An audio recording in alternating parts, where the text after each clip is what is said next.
there everybody, welcome to my Twitch channel. My name is Kris, this is Wizard Way, and today we're going to be reading a bit more of the Silmarillion. Today we actually start the Silmarillion, which is specifically like the main portion of the Silm. This is part of the overarching Silmarillion that Christopher Tolkien compiled after J.R.R. Tolkien passed away. I do have a beautiful illustrated version that we're going to be reading from, so every time I hit a nice illustration, I will change up the camera so you guys can see what we are looking at.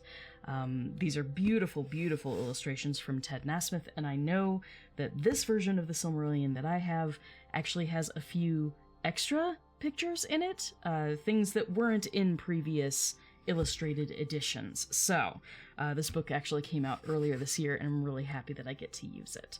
So, we will be looking at all of the pretty pictures as we go along. I do have some voice filters that I will try to remember to use whenever I hit any dialogue that is done by the Valar. And also, after we finish the couple chapters we're going to read today, because we're going to do chapters 1 and 2, once we finish those, I will be going over vocabulary, and by that I mean we'll be hitting on the non-English vocabulary in the books. So anything that I say that is in Elvish, or has a root in Valorin or Khuzdul, which is the Dwarvish language that Tolkien created, any of the non-English languages that Tolkien created, I'm going to go over what the names mean, like what they are created from, the base root words that they're created from, and from there hopefully you will understand a bit better why the names are so descriptive, and hopefully it'll help you remember who's who, because there are a lot of characters in the Silmarillion, and several of them have multiple names. So hopefully by learning a little bit about the Elvish languages, you will better understand and better associate the multiple names with the same person. So that is my hope, and I can't wait to get started.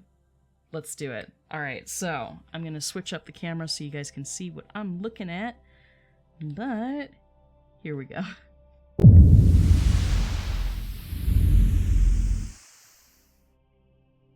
Yes, just taking a quick look over at my TikTok. Hey Tyson, and yes, I normally do this over on my Twitch channel every Saturday, but I wasn't feeling well yesterday.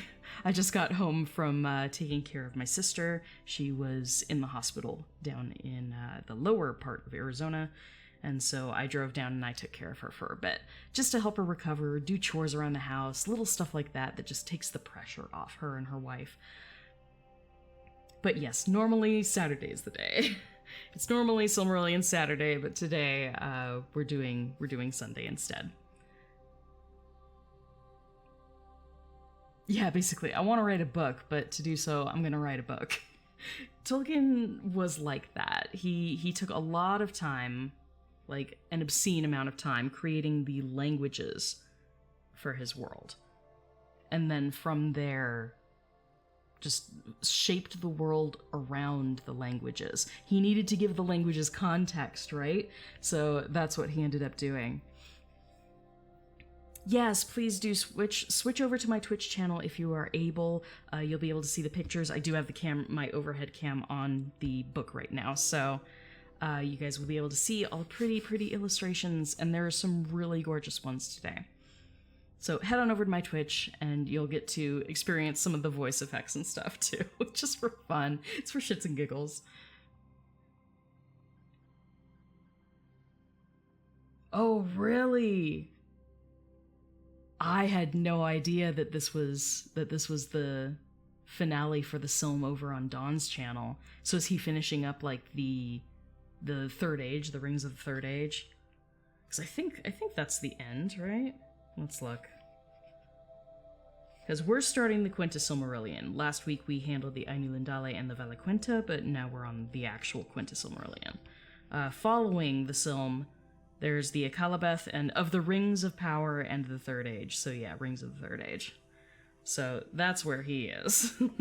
Probably finishing that up, and maybe going over some of the genealogies, which is really helpful information, because there are so many names that are bandied about in this book. It is quite excessive, if I'm being honest. Hey, thank you. Thank you for coming for the pictures. That's the fun part, right? So, okay. Let me... Like, I have a bookmark here for a reason. Alright, so let me zoom in a bit. So here's the title page for the Quenta Silmarillion, the history of the Silmarils. This is just a little drawing of Luthien to Nuviel. It'll take a bit of time for us to get to who she is, but she is the daughter of King Thengel, one of the Elven kings. Excuse me, Alana. Go on. Keep moving, kitten. Cat's getting in the way already. But she is the daughter of King Thingol and Melian the Maya. And if you remember, the heavenly beings in Tolkien's world are called the Ainur, and there are different subsections of them. The Valar are the more powerful ones, of whom we are going to learn a lot about today. And then the Maiar are the sort of lesser gods, if you want to think of them that way. Like normal angels versus archangels, if that helps. So Melian is one of those lower-ranking angels, and she marries an elf, and they have a kid. That kid is Luthien. We'll get to that eventually.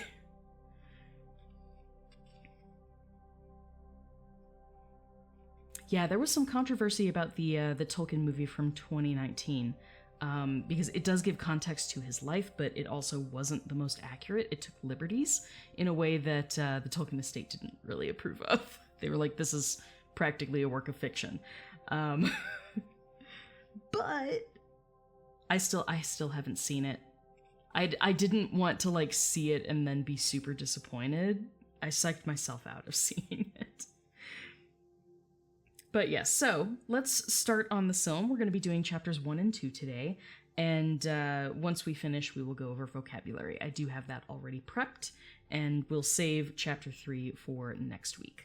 So let's get started, shall we? First off, and we're going to have to zoom out a little. Come on, work with me. Work with me, camera. There we go. So this is a really beautiful, beautiful illustration. One of my favorites. And we will explain what is going on in this picture as we go along, but as a preview, this is one of the lamps of the Valar, which was sort of in like draft 2 of the world. So this is before they had Valinor and the two trees and all that good stuff. They had these gigantic lamps, one in the north and one in the south. And we will talk about those today, which is why this illustration is included at the very beginning. So this is sort of like the beginning. We start at the beginning, and some of this will be a bit of a review because the Valaquenta actually introduced all of the Valar to us, as well as their prominent Maiar, so we will be reviewing that a little bit as we go along. And if any of you have questions about the origins of any of the names, please let me know in chat, because we did cover those last week, but I do still have the vocabulary sheet, and I can bring that up if any questions are asked. So hopefully this will help you guys. But isn't that a beautiful picture? I always thought it was such a pretty picture with all of the flora. It's just gorgeous. Alright, so we're going to start with Chapter 1, The Beginning of Days. I'm going to change my view up a little bit, and then we'll get started.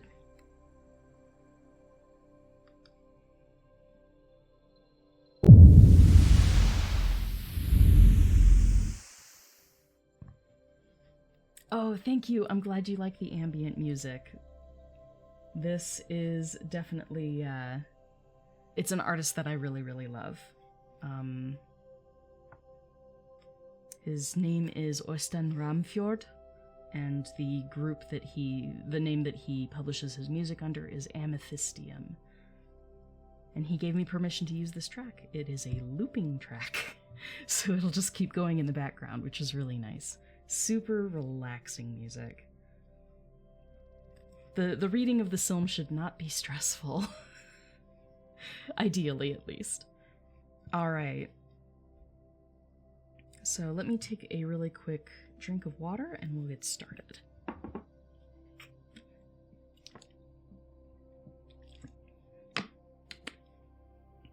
We'll see how much my voice is able to do today, because it was not sounding good yesterday. Alright, here we go.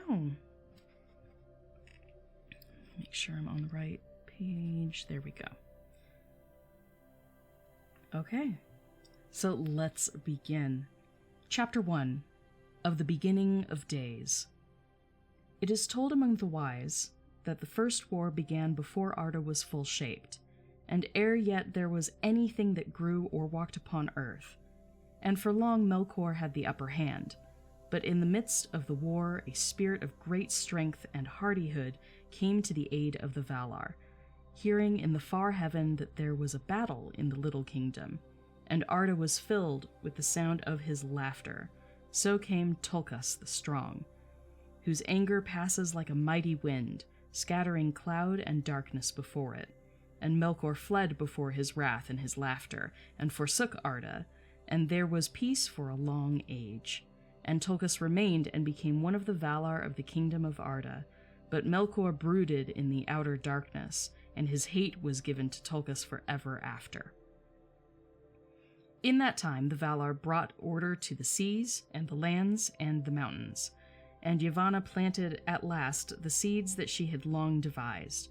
And since when the fires were subdued or buried beneath the primeval hills, there was need of light, Aule, at the prayer of Yavanna, wrought 2 mighty lamps for the lighting of Middle-earth, which he had built amid the encircling seas.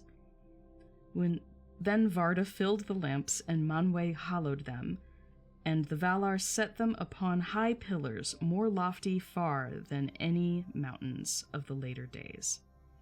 One lamp they raised near to the north of Middle-earth, and it was named Illuin, and the other was raised in the south, and it was named Ormal.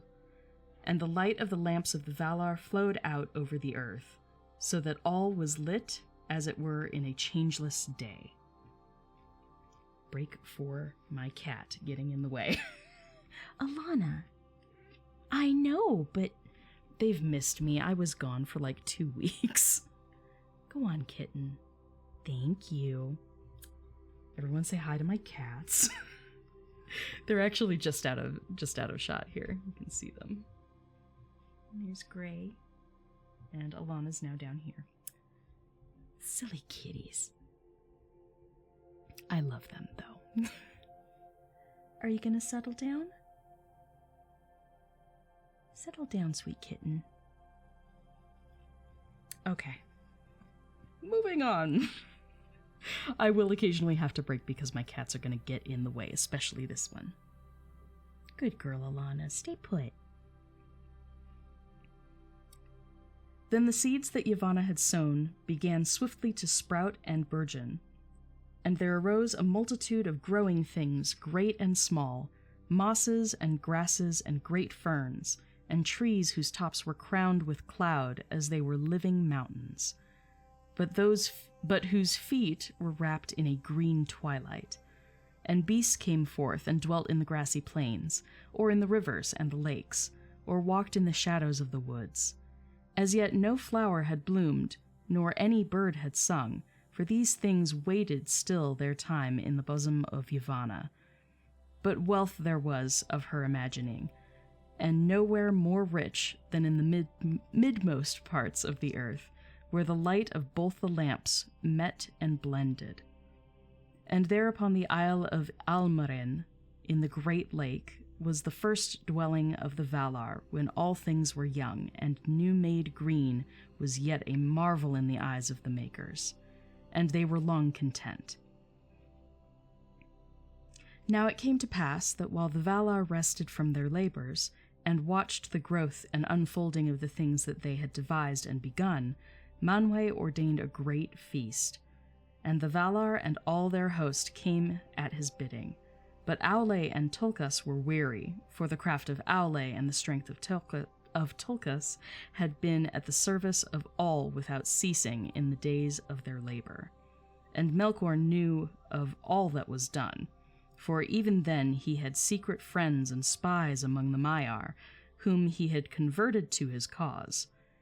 And far off in the darkness he was filled with hatred, being jealous of the work of his peers, whom he desired to make subject to himself. Therefore he gathered to himself spirits out of the halls of Ea, and he had perverted to his service, and he deemed himself strong. And seeing now his time, he drew near again to Arda and looked down upon it, and the beauty of the earth in its spring filled him the more with hate. Now therefore the Valar were gathered upon Almaren, fearing no evil, and because of the light of Iluin, they did not perceive the shadow in the north that was cast from afar by Melkor, for he was grown dark as the night of the void.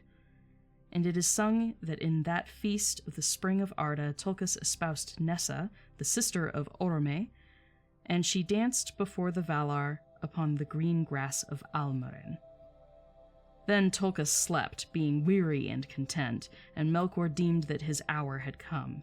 And he passed therefore over the walls of night with his host, and came to Middle-earth far in the north, and the Valar were not aware of him. Now Melkor began delving and building a vast fortress, deep under earth, beneath dark mountains where the beams of Iluin were cold and dim. That stronghold he named Utumno. And though the Valar knew naught of it as yet, nonetheless the evil of Melkor and the blight of his hatred flowed out thence, and the spring of Arda was marred.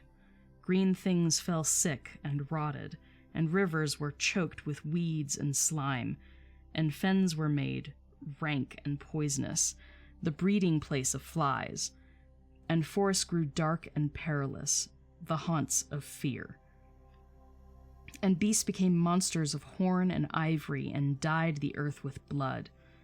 Then the Valar knew indeed that Melkor was at work again, and they sought for his hiding place. But Melkor, trusting in the strength of Tumno and the might of his servants, came forth suddenly to war, and struck the first blow, ere the Valar were prepared. And he assailed the lights of Iluin and Ormal, and cast down their pillars and broke their lamps. In the overthrow of the mighty pillars, lands were broken and seas arose in tumult. And when the lamps were spilled, destroying flame was poured out over the earth, and the shape of Arda and its symmetry of its waters and its lands was marred in that time, so that the first designs of the Valar were never after restored. In the confusion and the darkness Melkor escaped, though fear fell upon him, for above the roaring of the seas he heard the voice of Manwë as mighty wind, and the earth trembled beneath the feet of Tulkas. But he came to Utumno ere Tulkas could overtake him, and there he lay hid. And the Valar could not at that time overcome him, for the greater part of their strength was needed to restrain the tumults of the earth, and to save from ruin all that could be saved of their labor. And afterwards they feared to rend the earth again, until they knew where the children of Ilúvatar were dwelling, who were yet to come in a time that was hidden from the Valar. And we can pause there for a second.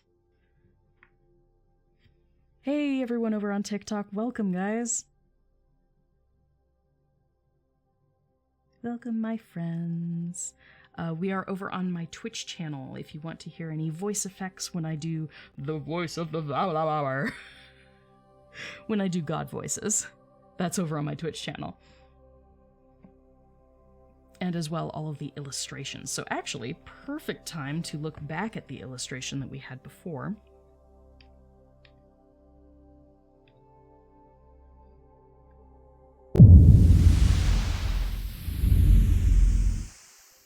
All right, so here is that illustration again. So this is either Iluin or Ormal. I like to think that this is Ormal, but I could be wrong. Actually, it probably says on the plates. Let's look. And like at the beginning of the book, it actually tells us all of the plates. It just says the lamp of the Valar, so unfortunately it doesn't specify which lamp. But we'll go over vocabulary and you will see why I think this is Ormal and not Iluin.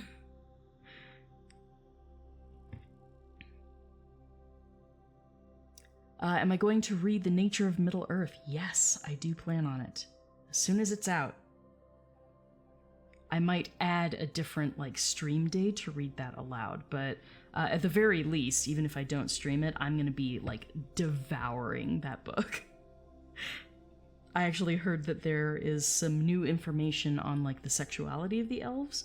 So looking forward to that, for science. For science. I really want to know what else can be gleaned about their relationships and that sort of thing.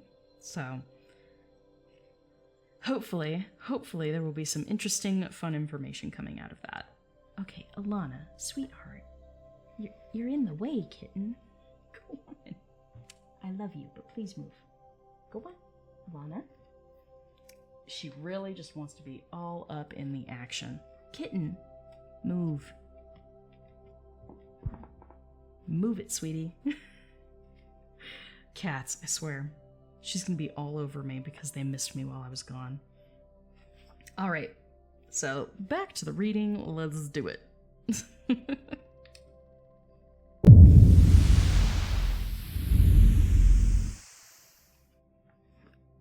Alright, let's continue. Thus ended the spring of Arda. The dwelling of the Valar upon Almoren was utterly destroyed, and they had no abiding place upon the face of the earth. Therefore they departed from Middle-earth and went to the land of Aman, in the westernmost of all lands upon the borders of the world. For its west shores looked upon the outer sea, that is called by the elves Ekaya, encircling the kingdom of Arda. How wide is that sea, none know but the Valar, and beyond it are the walls of the night. But the east shores of Aman were the uttermost end of Belegaer, the great sea of the west. And since Melkor was returned to Middle-earth, and they could not yet overcome him, the Valar fortified their dwelling, and upon the shores of the sea they raised the Pelori, the mountains of Aman, highest upon earth. And above all the mountains of the Pelori was that height upon whose summit Manwë set his throne. Tanaquetil, the elves named that holy mountain, and Oyolose, everlasting whiteness. And Elerina, crowned with stars, and many names beside. I don't understand why Tolkien had to list every single name, but anyway. So we have Taniquetil, Oyolose, and Elerina, and many other names beside. But the Sindar spoke of it in their later tongue as Aman Uilos. From their halls upon Tanaquetil, Manwë and Varda could look out across the earth even into the furthest east. Behind the walls of the Pelori, the Valar established their domain in that region which is called Valinor, and there were their houses, their gardens, and their towers.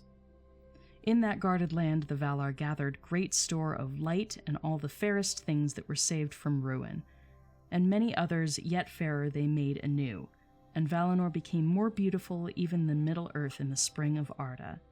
And it was blessed, for the deathless dwelt there, and there not faded nor withered. Neither was there any stain upon flower or leaf in that land, nor any corruption or sickness in anything that lived, for the very stones and waters were hallowed. Forgive me if I stumble occasionally. The way that these beginning chapters are worded is super difficult. It's very history text, creation of the world kind of thing. And when Valinor was full wrought, and the mansions of the Valar were established, in the midst of the plain beyond the mountains they built their city, Valmar of many bells. Before its western gate there was a green mound, a Zelohar, that is named also Corolaire, and Yavanna hallowed it. And she sat there long upon the green grass and sang a song of power, in which was set all of her thought of things that grow in the earth. But Nienna thought in silence, and watered the mound with tears. In that time the Valar were gathered together to hear the song of Yavanna, and they sat silent upon their thrones of council in the Mahanaxar, the Ring of Doom, near to the golden gates of Valmar, and Yavanna Kementari sang before them, and they watched. And as they watched, upon the mound there came forth 2 slender shoots, and silence was over all the world in that hour, nor was there any other sound save the chanting of Yavanna. Under her song the saplings grew and became fair and tall, and came to flower, and thus there awoke in the world the 2 trees of Valinor. Of all things which Yavanna made, they have the most renown, and about their fate all of the tales of the elder days are woven. The one had leaves of dark green that beneath were as shining silver, and from each of his countless flowers a dew of silver light was ever falling, and the earth beneath was dappled with the shadows of its fluttering leaves.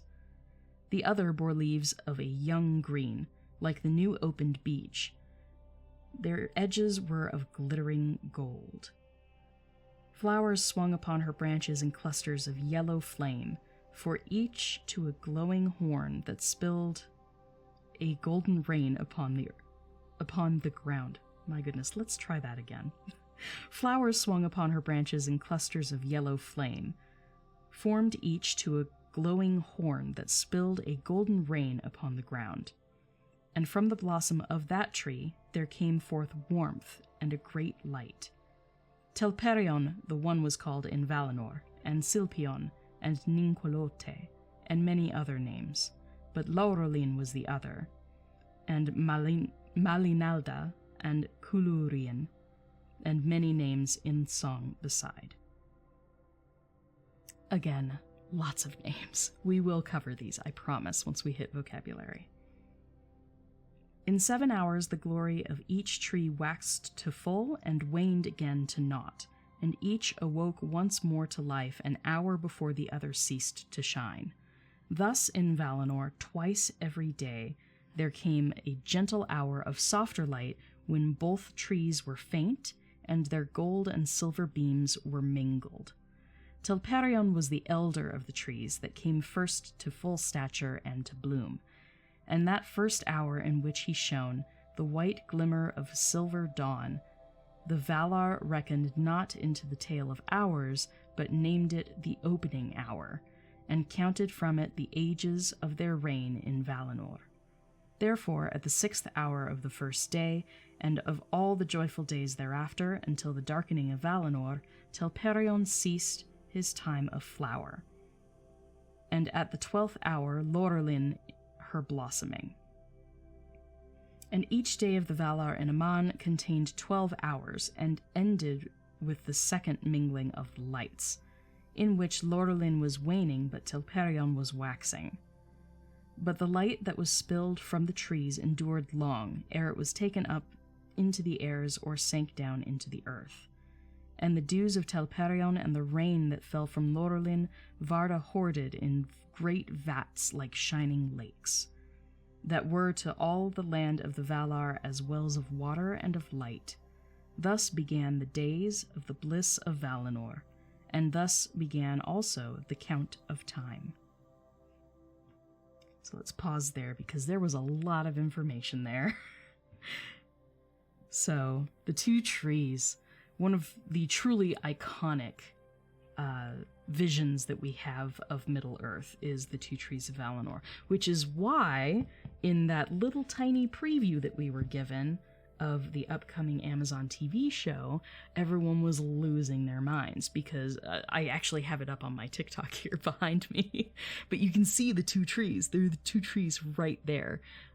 Super exciting that they included that. We don't know the nature of the flashback that we're obviously seeing, because we do know that the TV series is taking place in the Second Age of Middle-earth, and the 2 trees happened long before even the First Age happened. But super exciting that we get to see just even a glimpse of them here. I'm so excited. But that is how time works in this time period of Arda. So each day is 12 hours long, and each of the trees shines for 7 hours, basically, but it's at full strength 6 hours. But there is a mingling of light when one is waxing and one is waning, and so that happens twice a day, or every 6 hours. So that is how time was originally counted. So there's silver light for 6 hours, and then a bit of mingling of the two lights, and then golden light from Lorelin for 6 hours. So Telperion and Lorelin are the two names of the trees. One thing I think that is really fascinating here is that Tolkien genders the trees. He genders the two trees. He uses he/him pronouns for Telperion and she/her pronouns for Lorelin. So it's an interesting little detail, and it does come into play later on when the remnants of the two trees, spoiler alert, are given into the care of two of the Maiar. The Maya that is given to Telperion is male, and the one given to Lorelin is female. So it's interesting to have a little bit of gender tossed in there for trees of all things. But I guess that's fair, because we do have trees that reproduce. Some of them can reproduce with themselves, because nature is awesome. But there are some types of trees that only have male and female variants, so you can actually tell the difference versus, like, if it's putting out pollen or if it has buds. I think it's buds versus cones, if I'm remembering biology correctly. It's been a while. But shall we continue? Let's continue. There's quite a bit left in this chapter. It's a lot of information, and it's densely packed, so we will be breaking every so often. Okay, so we're at the beginning of the count of time with the trees. But as the ages drew on to the hour appointed by Ilúvatar for the coming of the firstborn, Middle-earth lay in a twilight beneath the stars that Varda had wrought in the ages forgotten of her labors in Ea. And in that darkness Melkor dwelt, and still often walked abroad, in many shapes of power and fear. And he wielded cold and fire from the tops of the mountains to the deep furnaces that are beneath them. And whatsoever was cruel or violent or deadly in those days is laid to his charge. Blame it on Melkor. From the beauty and bliss of Valinor, the Valar came seldom over the mountains to Middle-earth, but gave to the land beyond the Pelori their care and their love. And in the midst of the blessed realm were the mansions of Aule, and there he labored long, for in the making of all things in that land he had the chief part, and he wrought there many beautiful and shapely works, both openly and in secret. Of him comes the lore and knowledge of the earth, and of all things that it contains, whether the lore of those that make not, but seek only for the understanding of what is, or the lore of all craftsmen, the weaver, the shaper of wood, and the worker in metals, and the tiller and the husbandman also, though these last and all that deal with the things that grow and bear fruit must also look to the spouse of Aule, Yavanna Kementari.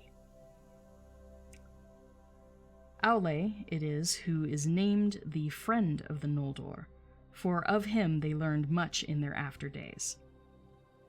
And they are the most skilled of the elves, and in their own fashion, according to the gifts which Ilúvatar gave to them, they added much to his teaching, delighting in tongues and in scripts, and in the figures of broidery, of drawing, and of carving. The Noldor also it was who first achieved the making of gems, and the fairest of all gems were the Silmarils, and they are lost. Foreshadowing. But Manwe Sulimo, highest and holiest of the Valar, sat upon the borders of Aman, forsaking not in his thought the outer lands. For his throne was set in majesty upon the pinnacle of Taniquetil, the highest of the mountains of the world, standing upon the margin of the sea. Spirits in the shape of hawks and eagles flew ever to and from his halls, and their eyes could see to the depths of the seas, and pierce the hidden caverns beneath the world. Thus they brought word to him of well-nigh all that passed in Arda, yet some things were hidden even from the eyes of Manwe and the servants of Manwe, for where Melkor sat in his dark thought, impenetrable shadows lay. Hi, kitten. Really, Alana? Come on, sweetie. I know you want to cuddle. We will cuddle after the stream, sweetheart. Good girl, I love you.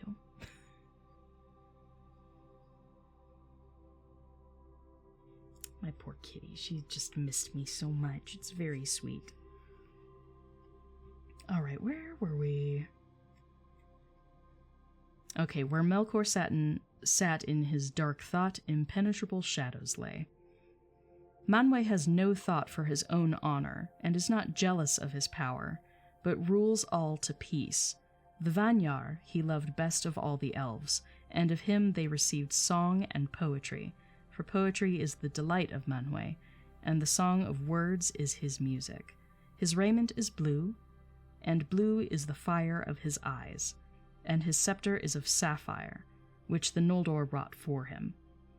And he was appointed to be the vicegerent. Vicegerent? I haven't even heard that word before. And he was appointed to be the vicegerent of Iluvatar, king of the world of the Valar and elves and men, and the chief defense against the evil of Melkor.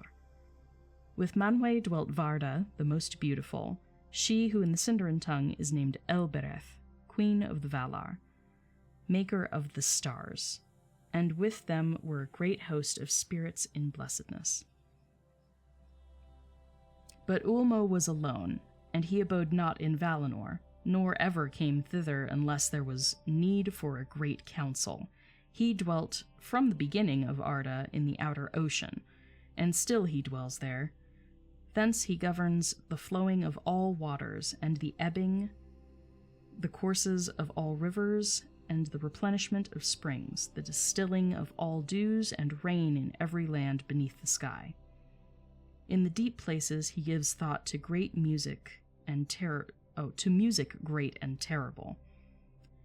And the echo of that music runs through all the veins of the world in sorrow and in joy.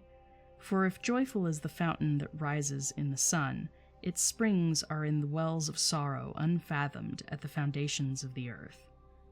The Teleri learned much of Ulmo, and for this reason their music has both sadness and enchantment. Salmar came with him to Arda, he who made the horns of Ulmo, that none may ever forget who once has heard them. And Alse and Uinen also, to whom he gave the governance of the waves and the movements of the inner seas, and many other spirits beside. And thus it was by the power of Ulmo that even under the darkness of Melkor, life coursed still through many secret lodes, and the earth did not die. And to all who were lost in that darkness or wandered far from the light of Valinor, the ear of Ulmo was ever open, nor has he ever forsaken Middle-earth. And whatsoever may since have befallen of ruin or of change, he has not ceased to take thought for it, and will not until the end of days. And in that time of dark, Yavanna also was unwilling utterly to forsake the outer lands. For all things that grow are dear to her, and she mourned for the works that she had begun in Middle-earth, but Melkor had marred. Therefore, leaving the house of Aule and the flowering meads of Valinor, she would come at times and heal the hurts of Melkor. And returning, she would ever urge the Valar to that war with his evil dominion, that they must surely wage ere the coming of the firstborn. Pardon me. And Orome, tamer of beasts, would ride too at whiles in the darkness of the unlit forests. As a mighty hunter he came with spear and bow, pursuing to the death the monsters and fell creatures of the kingdom of Melkor, and his white horse Nahar shone like the silver in the shadows. Shone like silver in the shadows. Then the sleeping earth trembled at the beat of his golden hooves, and in the twilight of the world Orome would sound the Valaroma, his great horn upon the plains of Arda, whereat the mountains echoed, and the shadows of evil fled away, and Melkor himself quailed in Utumno, foreboding the wrath to come. But even as Orome passed, the servants of Melkor would gather again. And then lands were filled with shadows and deceit. Now all is said concerning the manner of the earth and its rulers in the beginning of days, and ere the world became such as the children of Iluvatar have known it, for elves and men are the children of Iluvatar, and since they understood not fully the theme by which the children entered into the music, none of the Ainur dared to add anything to their fashion, for which reason the Valar are to these kindreds rather than their elders, and their chieftains than their masters. And if ever in their dealings with elves and men the Ainur have endeavored to force them when they would not be guided, seldom has this turned to good, howsoever good the intent. So basically, the Valar aren't the masters of the elves and men, but when they try to force the children of Iluvatar to do anything, it doesn't end well for them, and we'll see this throughout the book. The dealings of the Ainur have indeed been mostly with the elves, for Iluvatar made them more like in nature to the Ainur, though less in might and stature, whereas to men he gave strange gifts. For it is said that the departure of the Valar there was silence, and for an age Iluvatar sat alone in thought. Then he spoke and said,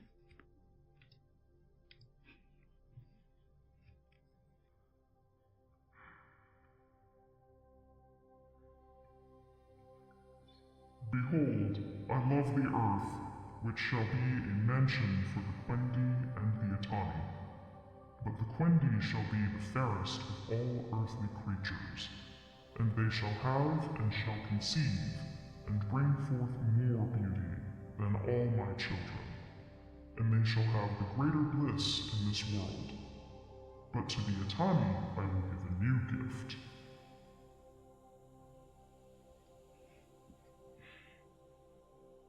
Therefore he willed that the hearts of men should seek beyond the world, and should find no rest therein, but they should have a virtue to shape their life amid the powers and chances of the world, beyond the music of the Ainur, which is as fate to all things else.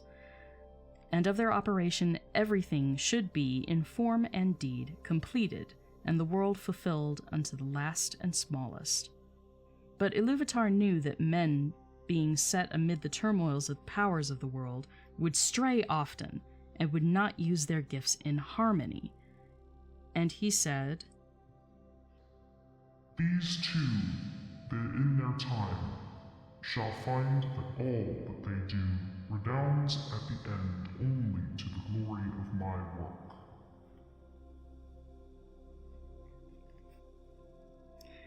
Yet the elves believe that men are often a grief to Manwë, who knows most of the mind of Iluvatar, for it seems to the elves that men resemble Melkor most of all the Ainur, although he has ever feared and hated them, even those that served him. It is one with this gift of freedom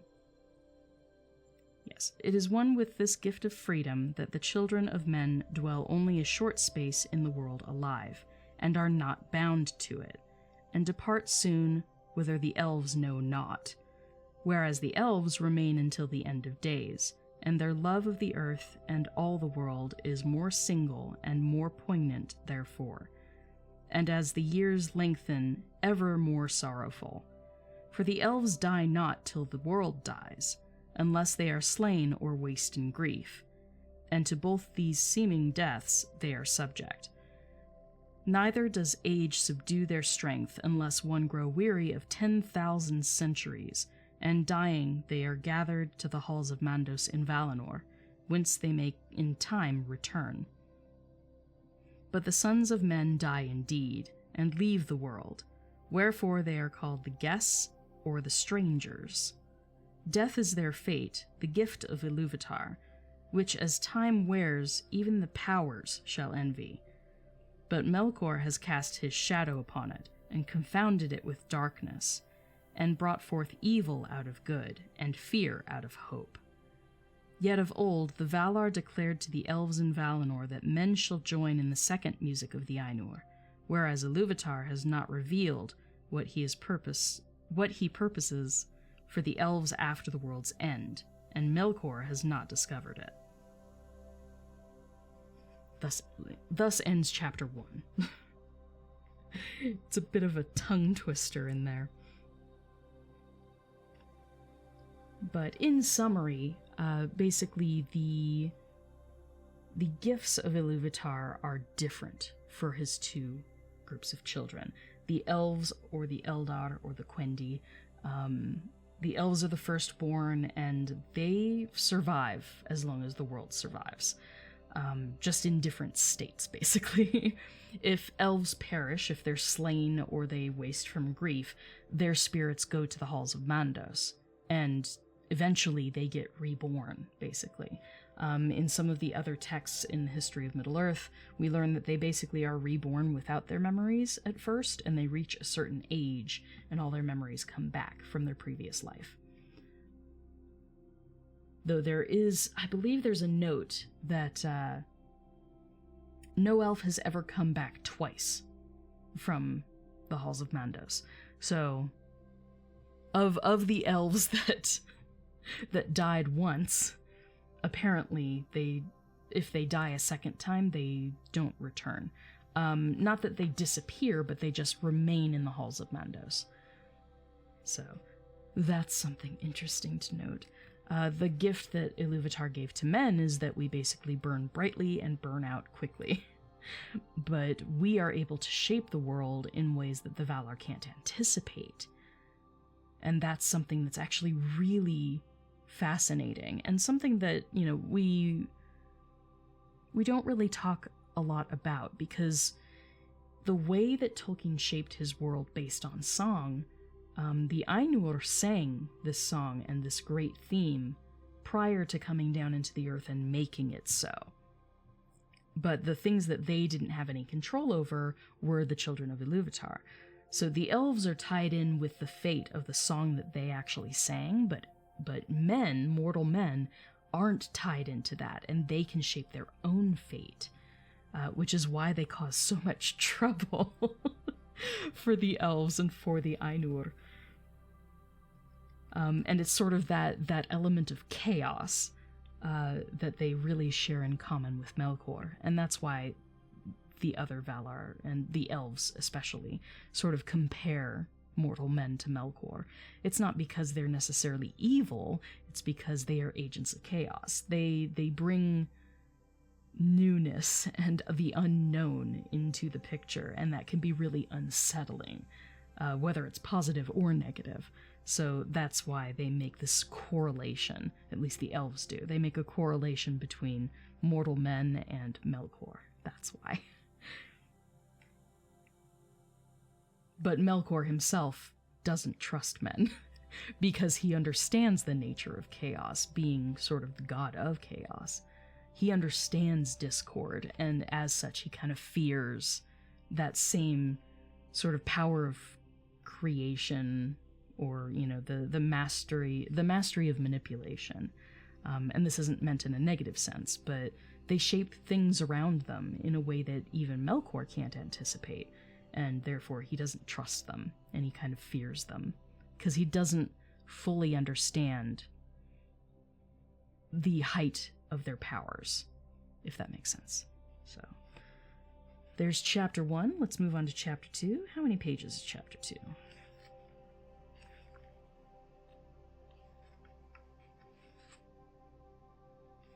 It's only 5 pages long, so nothing crazy, but we do have another illustration to share, so that'll be fun as well. Okay, Chapter 2 of Aule and Yavanna. It is told that in their beginning, the dwarves were made by Aule. The dwarves were made by Aule in the darkness of Middle-earth, for so greatly did Aule desire the coming of the children, to have learners to whom he could teach his lore and his crafts, that he was unwilling to await the fulfillment of the designs of Iluvatar. And Aule made the dwarves even as they still are, because the forms of the children who were to come were unclear to his mind, and because the power of Melkor was yet over the earth. And he wished, therefore, that they should be strong and unyielding. But fearing that the other Valar might blame his work, he wrought in secret, and he made first the 7 fathers of the dwarves in a hall under the mountains in Middle-earth.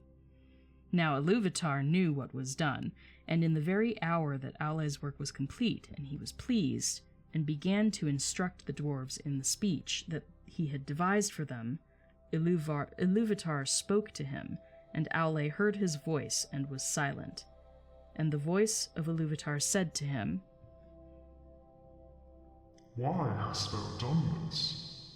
Why dost thou attempt a thing which thou knowest is beyond thy power and thy authority?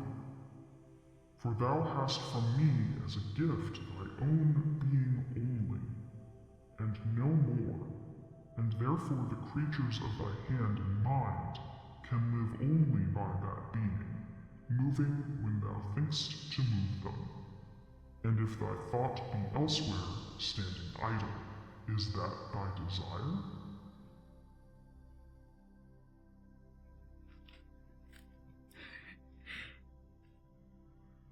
Then Aule answered, I did not desire such lordship. I desired things other than I am, to love and to teach them, so that they too might perceive the beauty of Ea, which thou hast caused to be. For it seemed to me that there is great room in Arda for many things that might rejoice in it, yet it is for the most part still empty and dumb. It's dumb.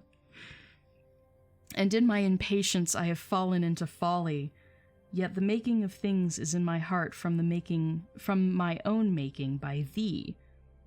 And the children of little understanding that makes a play of the deeds of his father may do so without thought of mockery, but because he is the son of his father. But what shall I do now, so that thou be not angry with me forever? As a child to his father I offer to thee these things, the work of the hands which thou hast made. Do with them what thou wilt. But should I not rather destroy the work of my presumption? Then Aule took up a great hammer to smite the dwarves, and he wept. But Iluvatar had compassion upon Aule and his desire, because of his humility, and the dwarves shrank from the hammer and were afraid, and they bowed down their heads and begged for mercy. And the voice of Iluvatar said to Aule, Thy offer I accepted, even as it was made. Dost thou not see that these things have now a life of their own, and speak with their own voices? Else they would not have flinched from thy blow, nor from any command of thy will. Then Aule cast down his hammer and was glad, and he gave thanks to Iluvatar, saying, May Eru bless my work and amend it. But Iluvatar spoke again and said, Even as I gave being to the thoughts of the Ainur at the beginning of the world, so now I have taken up thy desire and given to it a place therein. But in no other way will I amend thy handiwork. And as thou hast made it, so shall it be. But I will not suffer this, that these should come before the firstborn of my desire, nor that thy impatience should be rewarded. They shall sleep now in the darkness under stone, and shall not come forth until the firstborn have awakened upon earth. and until that time thou and they shall wait, though long it seem. But when the time comes, I will waken them, and they shall be to thee as children, and often strife shall rise between thine and mine, the children of my adoption and the children of my choice. Then Aule took the 7 fathers of the dwarves and laid them to rest in far asundered places.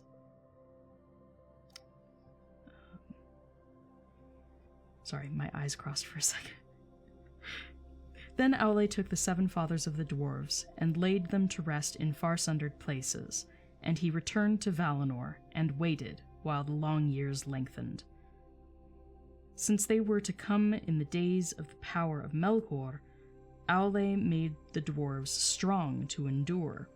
Therefore they are stone-hard, stubborn, fast in friendship and in enmity, and they suffer toil and hunger and hurt of body more heartily than all other speaking peoples.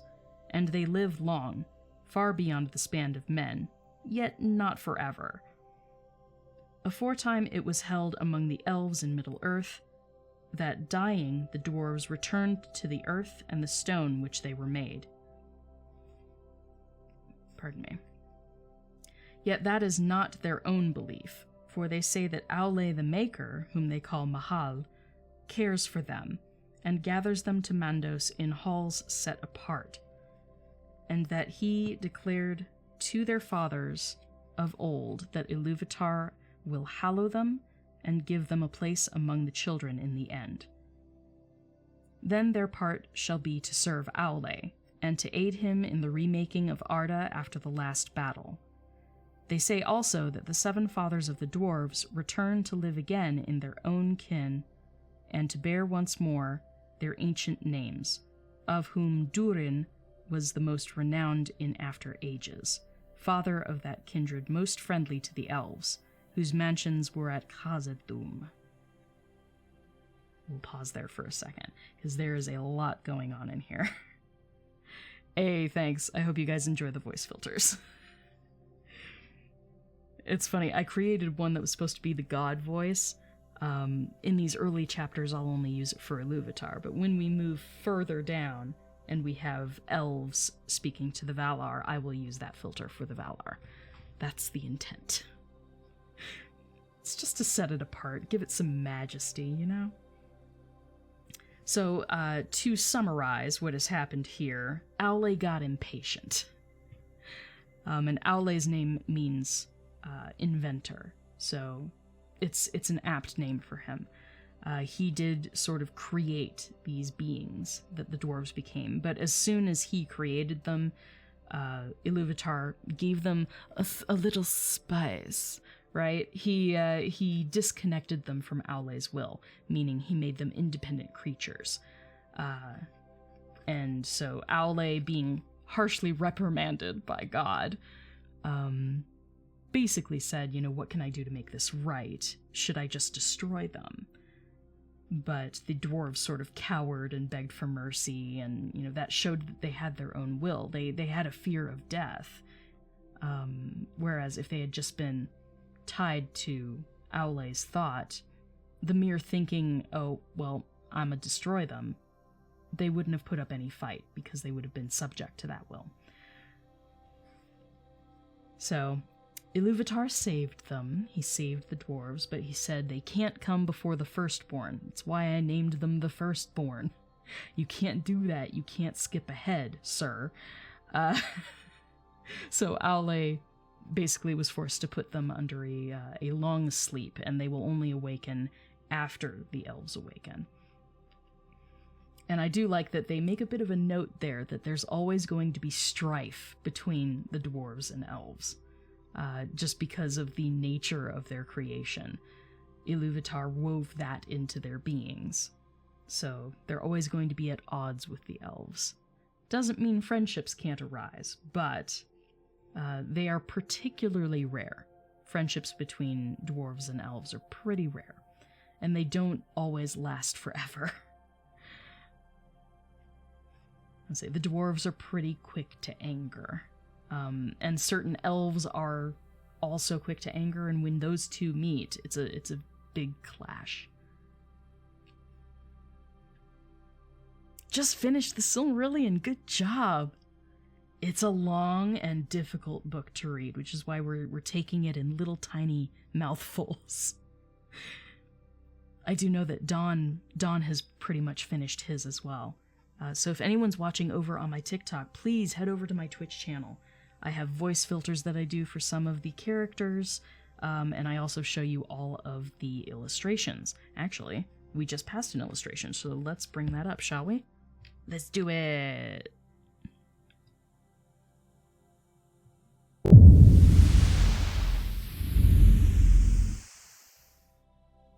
Alrighty, so if you are over on my Twitch channel, you will get to see the illustration. I have an overhead cam for that. But this is Aule getting ready to smite the dwarves. It's kind of nice too because the passage says that he takes up his hammer and weeps. And so if you look closely here, let me bring it further up. I'm not sure if my camera will focus properly, but he actually is weeping. Like he's willing to destroy it, to destroy all of the dwarves, but it makes him really, really sad. Oh, thank you guys so much. Thank you. Thank you for the fire and roses. Good combination. Oh, thanks. But yeah, I love these drawings. These paintings are fantastic. So we do have Aule in sort of the caverns of the world here. And he has created the dwarves.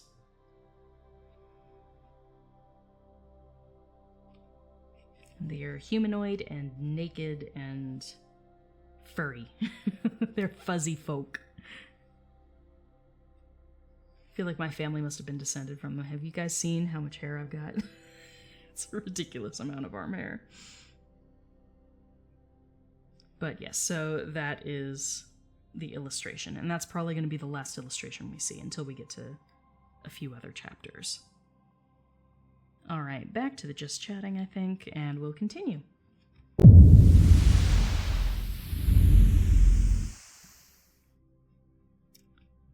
Okay. So, moving on. Now when Aule labored in the making of the dwarves, he kept his work hidden from the other Valar. But at last he opened his mind to Yavanna, his wife, and told her of all that had come to pass. Then Yavanna said to him, Eru is merciful. Now I see that thy heart rejoiceth, as indeed it may, for thou hast received not only forgiveness, but bounty. Yet because thou hidst this thought from me until its achievement, thy children will have little love for the things of my love. They will love first the things made by their own hands, as doth their father. They will delve in the earth, and the things that grow and live upon the earth they will not heed.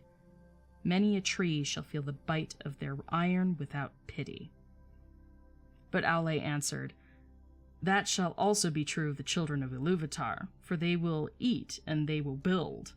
And though the things of thy realm have worth in themselves, and would have worth if no children were to come, yet Eru will give them dominion, and they shall use all that they find in Arda, though not by the purpose of Eru without respect or without gratitude. Not unless Melkor darkened their hearts, said Yavanna, and she was not appeased but grieved in heart, fearing what might be done upon Middle-earth in days to come. Therefore she went before Manwë, and she did not betray the counsel of Aule, but she said, King of Arda, is it true, as Aule hath said to me, that the children, when they come, shall have dominion over all things of my labor, to do as they will therewith? It is true, said Manwë, but why dost thou ask? For thou hadst no need of the teaching of Aule? Then Yavanna was silent and looked into her own thought, and she answered, Because my heart is anxious, thinking of the days to come. All my works are dear to me. It is not enough that Melkor should have marred so many. Shall nothing that I have devised be free from the dominion of others? If thou hadst thy will, what wouldst thou reserve? Said Manwë. Of all thy realm, what dost thou hold dearest? All have worth, said Yavanna, and each contributes to the worth of the others.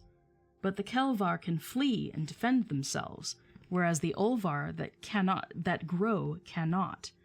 And among these I hold the trees dear. Long in the growing, swift shall they be in the felling, and unless they pay toll with fruit upon bough, little mourned in their passing. So I see in my thought. Would that the trees might speak on behalf of all things that have roots, and punish those that wrong them. This is a strange thought, said Manwë. Yet it was in the song, said Yavanna. For while thou wert in the heavens, and with Ulmo built the clouds and poured out the rains, I lifted up the branches of great trees to receive them, and some sang to Iluvatar amid the wind. And some sang to Iluvatar amid the wind and the rain. Then Manwë sat silent, and the thought of Yavanna that she had put into his heart grew and unfolded, and it was beheld by Iluvatar. Then it seemed to Manwë that the song rose once more about him, and he heeded now many things therein that though he had heard them, he had not heeded before. And at last the vision was renewed, but it was not now remote, for he was himself within it, and yet he saw that all was upheld by the hand of Iluvatar, and the hand entered in, and from it came forth many wonders that had until then been hidden from him and the hearts of the Ainur. Then Manwë awoke, and he went down to Yavanna upon Zelohar, and he sat beside her beneath the two trees. And Manwë said, O Kementari, Eru hath spoken. Pardon me. Eru hath spoken, saying, Do then any of the Valar suppose that I did not hear all the song? Even the least sound, and the least voice? Behold, when the children awake, then the thoughts of Yavanna will awake also, and it will summon spirits from afar, and they will go among the Kelvar and the Ulvvar, and some will dwell therein, and be held in reverence, and their just anger shall be feared, for a time, while the firstborn are in their power, and while the secondborn are young. But dost thou not now remember, Kementari, that thy thoughts sang not always alone? Did not thy thought and mine meet also, so that we took wing together like great birds that soar above the clouds? That also shall come to be by the heed of Iluvatar, and before the children awake there shall go forth with wings like the wind the eagles of the lords of the west. Then Yavanna was glad, and she stood up, reaching her arms towards the heavens, and she said, High shall climb the trees of Kementari, that the eagles of the king may house therein. But Manwë also rose, and it seemed that he stood to such a height that his voice came down to Yavanna as from the paths of the winds. Nay, he said, only the trees of Aule will be tall enough. In the mountains the eagle shall house, and hear the voices of those who call upon us, but in the forests shall walk the shepherds of the trees. Then Manwë and Yavarna parted for that time, and Yavanna returned to Aule, and he was in his smithy pouring molten metal into a mold. Eru is powerful, she said. Now let thy children beware, for there shall walk a great power in the forest whose wrath they will arouse at their peril. Nonetheless, they will have need of wood, said Aule, and he went on with his smithwork. Thus ends chapter 2. With Aule being a jerk to his wife. He's like, yeah, well, they're gonna need wood, so tough tookies. It's so bad. Tough tookies, Yavanna. So basically, the shepherds of the trees are the Ents, which we do see in The Lord of the Rings. Oh, wow. Thanks, Mags. Don just finished his read 5 minutes ago. Congratulations, Don. It's a big book. It's gonna take me weeks to get through it. That's super exciting, though. So, in case you weren't able to catch all of Don's live streams, where he was covering the Silmarillion, you can join mine. I'm just starting the Silm today. So, hopefully, if you guys missed out on his reading of the Silm, you can join me. Or I know he does have permalinks on his YouTube channel to the readings that he did. So, if you get impatient waiting each week for me, you can absolutely head over to his YouTube channel and watch the live streams that he did. So, that is the end of Chapter 2, and I think that's where we're going to stop for today, at least in the reading. But that means, it is time for vocabulary. Yes! Vocab! I enjoy this part because this is my excuse to teach you guys some Elvish. So let's just switch over the scene and we will do that.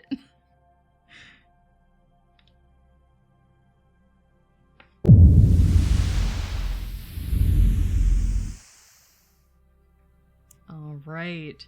So here we are. If you are over on my Twitch channel, I do have a screen brought up with vocabulary. So we're going to go through this, and I will explain to anybody who is watching what the different names mean and what their origins are. So hopefully this will make things stick a little bit better as you're reading through the books. If there is any doubt of a name from previous times, we can also do a little bit of review, if necessary, from the previous vocab lists. But this is Chapter 1 and 2. First thing I thought we would cover is the 2 lamps. So we did mention that there are 2 lamps. One of them has silver light, and one of them has golden light. They're sort of the predecessors of the 2 trees of Valinor. So the first of the trees is Iluin. Pardon me. And one thing to note is UI is what's called a diphthong. Hi, Alana. Are you coming over? Come here. Come here. I'll hold you for a sec. How about that? How about that? Are you going to be a happy kitten? I love you. She just wants to be close. She's going to get fur all over me. So, if you're watching over on TikTok, this is Alana. She is my dilute tortie. Huh, kitten bit. She's a sweet girl, but she really, really wants my attention, so she's getting it. Cats always get what they want. We don't own cats, they own us, huh? Huh, kitten? You know I love you. They missed me while I was gone. Okay, but I can continue while we're holding a cat here. So, Iluin, the UI is what's called a diphthong. It is 2 vowel sounds combined into one. They are schwad together. So, it's not Iluin, it's Ilwin. Ilwin. It's 2 syllables, not 3. Just thought I'd give you guys the note there. So, Ilwin, we don't really know what the origin of this name is, but there are a couple little notes that I could put together. Il is sometimes mentioned as being a word associated with sky, from the root gil, and that's a note that I found in The Lost Road, which is another one of Tolkien's books. Go on, kitten bit. I need to be able to see my screen, sweetie.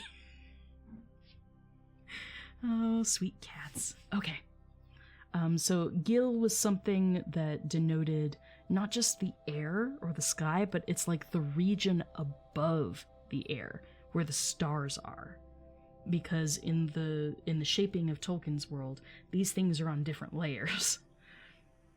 So gil was the region above the earth where the stars are. Eventually we see that come into play with Eärendil, once we have a Silmaril put up into the sky. So, il, as in, like, above sky. And then luin is actually Sindarin for blue. So this, I'm not really sure about the origin of Iluin, because typically Tolkien doesn't mix his languages. It's only sometimes where words are sort of adapted from one language to another. And we'll get into that with the Dwarves in a few minutes. So Iluin was, you can basically piece it together as meaning blue light. So this is the more silvery blue light versus Ormal being golden light, as given by its name. Ormal is a primitive Quenya word or name. It has two parts, or being rising, high, or lofty. And we do see that in one of the Valar names, I believe, from the previous vocab session. It was Ore. That's right, it was Melkor. Melkor. Because the Or in Melkor was to rise in might. So, rising, high, or lofty. And then Mal is gold. So you do see that repeat quite a few times. The Mal part of Quenya. So golden things abound in Tolkien's world. So you will probably see that root multiple times. So let's move on. So the two lamps, Iluin and Ormal. Okay, the two trees. There were a ton of different names given for these trees in quick succession, so we will go through them. And I added the original Valorin just for shits and giggles, because it is a long, ridiculously complicated word to say. And I probably will butcher it, because my Valorin is non-existent. Oh, thank you so much. Thank you, KP Birdman. Appreciate it. Magpie, you did miss a couple streams, but they were the foreword, the preface, and the letter from Tolkien in stream number 1. And stream number 2 was the Ainulindale and the Vala Quenta. So we're starting the Quenta Silmarillion today. So it is the third stream, but it's the first stream of the actual Silmarillion, if that makes sense. So you didn't miss too much, but you always can go back. I do have them still available as past streams on my Twitch channel, and I am downloading them, and I do plan on getting them up on YouTube. I just haven't had time the last couple weeks, so I will be making an effort to get all of these streams up on YouTube, I promise. Alright, so onto the two trees. Telperion is the first of the two trees, and Telperion is... Actually, I'm trying to think. Yes, Telperion is Quenya. I should have noted that. Let me add that in there. It is Quenyan. So things that are in parentheses here are usually the base language. So Telperion is from 3 different words in Quenya. It might be a combination of these 3.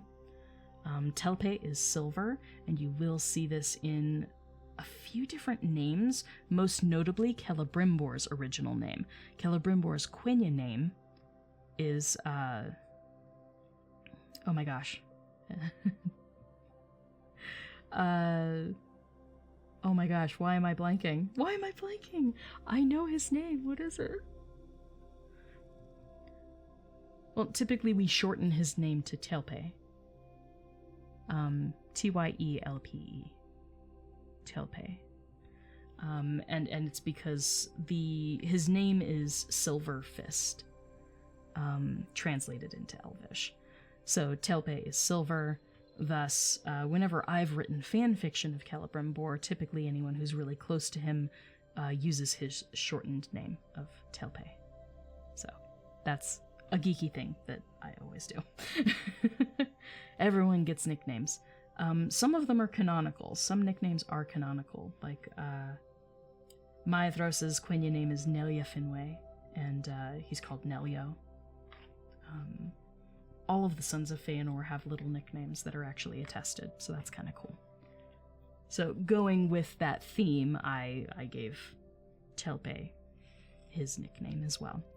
but his name means Silver Fist, so Telpe is something that you will see in the future. Ri is garland or wreath. You see this in Galadriel. L being a feminine ending. Galad being a form of golden light. So in Quenya, Galadriel, the Ri in her name is this garland and wreath word. And then Ere, much like Eru, the one, Ere is first, or the one. So the first silver tree, basically. The silver tree of Valinor. So that's where the name Telperion comes from. Silpion was the next word that came out after that, from the root word silip, which is, again, primitive Quenya, and that's shining with white or silver light. So, Silpion, it just has a name ending tacked onto the end there. Ninqualote, which means white blossom, also Quenya in origin. Ninque is white and Lote is blossom. That also trickles down into Nimloth. The Sindarin version of Ninqualote is Nimloth, but the name Nimloth is not associated with Telperion. It's actually given to one of the trees that is descended from Telperion, but the white tree in Numenor is called Nimloth. So the name sort of trickles down. It trickles down a bit. And under that, I have the big long word that will win you a gazillion points in Scrabble. the Valorin version of Telperion.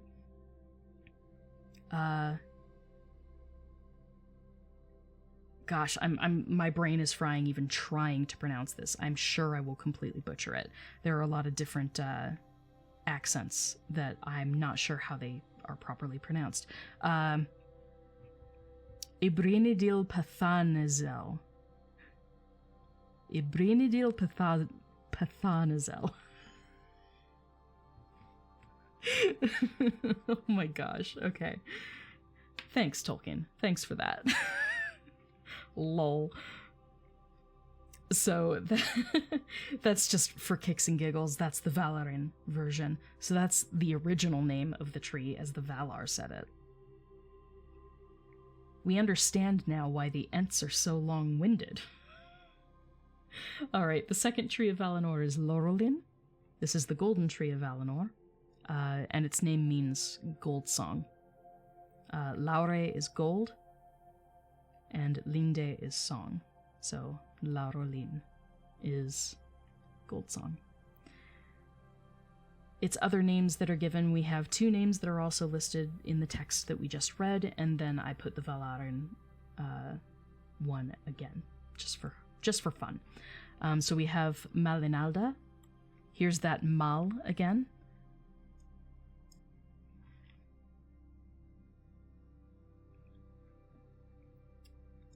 So we saw Mal up here for Ormal. See, I told you it would come back. I told you. So, same thing. Malinalda, tree of gold. Mal or Malina is gold or yellow colored. And Alda is tree. Kulurian is the next one, and that's from Kul, which is like a golden red color. It's like a ruddy gold color. More on the warm side of gold. And Ur is heat or fire. We see that later on in Sindarin, Naur. Naur, N-A-U-R, is fire in Sindarin. So these things all sort of intermingle a little bit. You'll get a feel for it over time. I did write this as being Eldarin, which is just primitive Elvish. It's non-specified Elvish versus things that are clearly Quenya or clearly Sindarin. And then the Valoran version of Laurelin's name is Tulachadel Gurs. Turuchadel Gorus. Blah. I knew it would be a challenge to try and say these, but that's the fun of it. Moving on. So, the two trees, Telperion, the silver tree, and Laurelin, the golden tree. Just remember, Laure means gold, and Telpe is silver. That'll help. Gold and silver. Laure and Telpe. Alright, next we've got one new character. We did have a lot of different Valar and a few of the Maiar listed in these chapters, but we've already covered their names. So if you are curious, if you did not catch the other stream and you want to know what one of their names means, you can either check out the old stream. It'll be the last hour, typically, where we go over all the vocab. But Salmar is a new one for us here. And his name literally just means liar. Like a lyre player. Again, Tolkien with the super descriptive names. So Salma is the Quenya word for lyre or small harp. This is the Maya who's under Ulmo's direction, and he's the one who made the Ulumuri, or the great conch shell horns that Ulmo uses. And whenever someone hears those horns, they never forget the sound again. And they're always drawn to the sea after that, much like the cries of the gulls that Legolas hears. And ever after that, he feels compelled to go to the sea or sail across to Valinor. Same concept here, but Ulmo did it first. Ulmo did it before the gulls did. So the names of his horns are the Ulumuri, and Salmar is the Maya who made those. Next up, we've got a few new words having to do with elves and men, earthly beings, right? So Quendi is the plural form of Quende. Quende is the word for speaker, someone who speaks with a voice, speaks or sings with a voice. So the Quendi are the elves. The elves basically were the only creatures to sing and speak in tongues. They were the first to do so, other than, that little brief stint with the dwarves that we just read about. But they are the firstborn, and they were the only creatures on Earth at that time who spoke. And they noticed this, and that's how they named themselves. So they are the Quendi and the Atani, plural of Atan. So there's one Atan or many Atani. And that's from the word Atta, A-T-T-A, which is two. So it's like the second people. They are considered the second people. But we did see that they were also sort of nicknamed the strangers. In Sindarin, the Atani are called the Firiath. Firiath meaning those who fade, those who die. They're the dying ones. Because that's their gift from Iluvatar, but it's always a bit confounding to the elves. As a review from last time, hey, thank you so much for the sub! Antibios Necro, thank you so much for the sub. Appreciate you. Welcome. So as a bit of a review from last time, I wanted to include Noldor, because this is a subsect of the elves. The Noldor are the people of knowledge.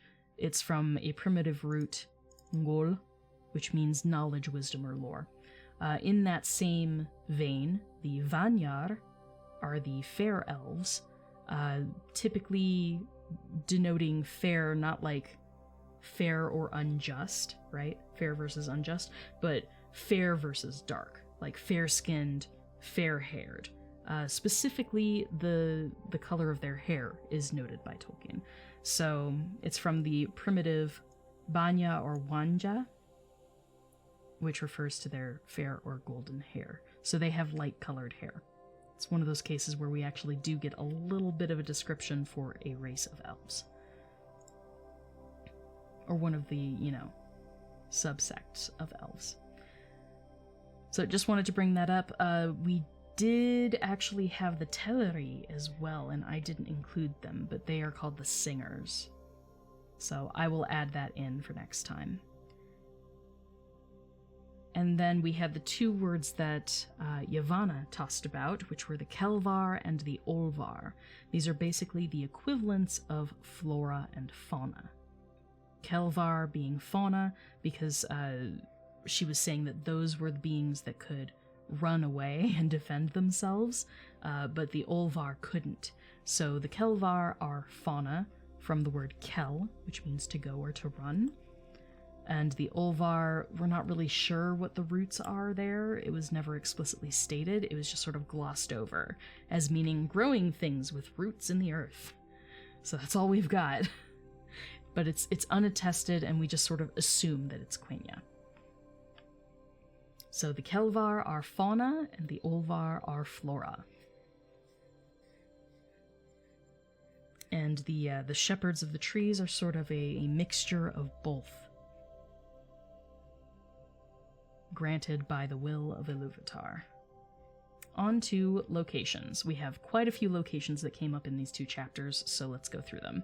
Almaren is the blessed place, much like Aman, which means blessed or free from evil. So Almaren is the center isle in the middle of the big lake or sea, the inner sea in Arda. In Arda 1.0, the first version of Arda that the Valar created had this big island in the center, and that island was Almaren. And it just means blessed place, but it's specifically an island. Next location was Utumno. Utumno is the dwelling of Melkor. It's his first major dwelling, and it lasts for quite a while. Because you have to remember that time wasn't really counted yet. So there was a lot of time that passed, but no one was actually, keeping count. So Utumno means deep hidden, from Tumna, which is low, profound, or deep in Quenya, and then a primitive root, either tup or tub, which means to cover or hide. So it's the hidden deep place. The deep hidden spot. So that's Utumno, and that's where all the darkness of Melkor sort of takes shape, and that's where he twists things to his will. All the bad stuff happens there. The Ekkaya is the outer sea. We don't know the origins of this name. Helga Falskungar, our wonderful Norwegian linguist friend, who is like master of Quenya, he sort of put together a couple guide words, et Gaia, which is an unattested way of saying out sea. So the Ekkaya is the outer sea. Belegair is actually a Sindarin word they tossed in there. Beleg means mighty. We'll see this with an actual elf named Beleg. Beleg Cuthalion. But Beleg means mighty, Aer means sea or ocean. So this is the Great Sea, the Mighty Sea. It is the big ocean that stretches out past Middle-earth, going over to Valinor in the west. And just as a special note here, the Quenya form of Belegair is Alataire. But it's never really used. It's never used in any of the formal writings that Tolkien made. Ooh, my computer's getting hot. I'll try and hurry through the rest of these. But Alataire is never actually used. They always use Belegair. Don't know why, but it's one of those Sindarin words that sneaks in amidst all the Quenya. The Pelori are the surrounding or encircling mountains. It literally means like a mountain fence or a mountain wall in Quenya. So from Pelo or Pella, which is beyond or boundary, or fenced, to fence something in. And Oro, much like Orodruin, which we see in Lord of the Rings. Orodruin is Mount Doom's formal name. Oro being mountain in Sindarin, and Duin being dark or black. It's the Black Mountain.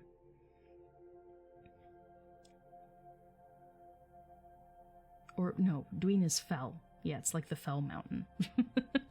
I'm getting it mixed up with Morn or Nuin. There are a lot of similar words in Sindarin. So we do have Oro and Pelo, so Pelori are the encircling mountains. We did have another name given for Taniquetil, which is the highest mountain in all of the earth. It's the big mountain, and that's where Manwë has his home. It's where the Vanyar live with him and Varda. And so this new name that we were given is Elerina, which, once again, we have the Ellen. El or Ellen is always referring to stars. You see that an awful lot in names. And then Rina, much like Ri from the Galadriel, or Telperion. The Ri means crowned. So it's Rina is crowned, and Ri by itself is just a garland or crown. The Sindarin version of Elerina is Amon Uilos. Uilos is Everwhite. It's basically the Sindarin version of Oyalose, which was another name for Taniquetil that we were given in the first chapters. Or rather, in the Ainulindale and the Valaquenta. Mostly in the Valaquenta. Next we have Zelohar. Zelohar is the green mound. This is where the two trees sprouted up. But it's a grassy mound. And it's originally from a Valerian word, which I believe is just Zelohar. If I'm saying it right. I'm not sure if the CHs in Valerian are the same as the CHs in Quenya and Sindarin. So, that's my guess. It's my guess as to the pronunciation. Another name for Zelohar is Corolaire, which just means mound of Eversummer. Oyo, much like in Oyoloso, same kind of thing. Laire is the season of summer, and Coron means mound, so it's mound of Eversummer. It's the summer mound. Mahanaxar, or Mahanaxar. I think that's the proper pronunciation. Mahanaxar is the Ring of Doom or Ring of Authority. That's a Quenya version of this long Valerian word. Mahanaskad. I hope I'm saying that right. I don't know how to deal with these other accents over the vowels and consonants here, but Naskad is related to Nazg, which we hear in Black speech from the Ashnazg Thrakatuluk, right? The Nask part is ring, so we can sort of see a similar wording here with the Naskad. So it's the Ring of Doom or the Ring of Authority. And actually, as a side note, Mahan we actually know from Aule's name that he's given by the dwarves, so this also connects to that as well. It means creator or, maker. So, Ring of the Creators or Ring of the Powers. Ring of Authority, Ring of Doom. So the Mahanaxar. Or Mahanaxar, my bad. And then lastly, we have Khazad-dûm, which was mentioned for the first time here because we talked about the dwarves. So this is the dwarves' mansion. That's literally what it means. It is in Khluzdul, which is the dwarvish language, of which there isn't an awful lot. Tolkien didn't actually write down an awful lot of the dwarvish language. It was considered a very secret language in general. Dwarves didn't tend to teach it to anybody else. But Khluzdul is their language, and Khazad is the plural of Khuzd, which are the dwarves. So Khazad means dwarves, and Dum or Tum means hall, mansion, or excavation. So it is their dwelling, their underground dwelling. So dwarves' mansion is pretty close. And just as fun notes, Casorondo and Hadarond are the two names that were given by the elves to that same location. So Casorondo, Rond basically means stone. And you'll see that in Nargothrond and a couple other dwellings that we'll eventually get to. Not yet, but eventually. So Casorondo is Noldorin, or, early Quenya, and Hadorond, or Hadorond, is Sindarin. And what I really like about this, like, Rond means cavern, or stones, right? And Hadod was the elves' attempt at saying Chazad. Chazad Dum, right? Chazad was the dwarves' name for themselves as a race of people, and the elves were like, we don't make those sounds in our language. So the closest approximation they could make was Hadod. Instead of Chazad, they did Hadod. So Hadodrond it still means the same thing. It means like the dwarves' cavern or the dwarves' dwelling. But Hadod was their adaptation of Chazad. So, like, they tried, but they couldn't quite make the same sounds, and I love that detail. So that's it for vocabulary. That is all. And just as a quick refresher, you can see I do still have all of the vocabulary from last week as well. So this is where we went over Ainul Indale and Valaquenta, all of the heavenly beings, the Ainur, the Valar, the Aratar, the Feanturi. These are all terms that we discussed. So if you need a bit of a refresher on vocabulary or you missed last week's stream, highly recommend you check that out. We did go through like all of the major realms, and all of the major characters, like all of the Valar and Maiar. We've gone through all of their names. So when you understand the base behind several of these names, it makes it much easier to remember who is who. Ulmo is the pourer, so he's the ocean guy. Aule is the inventor, so his name means invention. Orome is the hunter god with the horns, and his name means horn blowing. So you get a sense for how descriptive the names are that Tolkien gave them. Namo is the judge. Irmo is the master of desire or dreams. And, etc.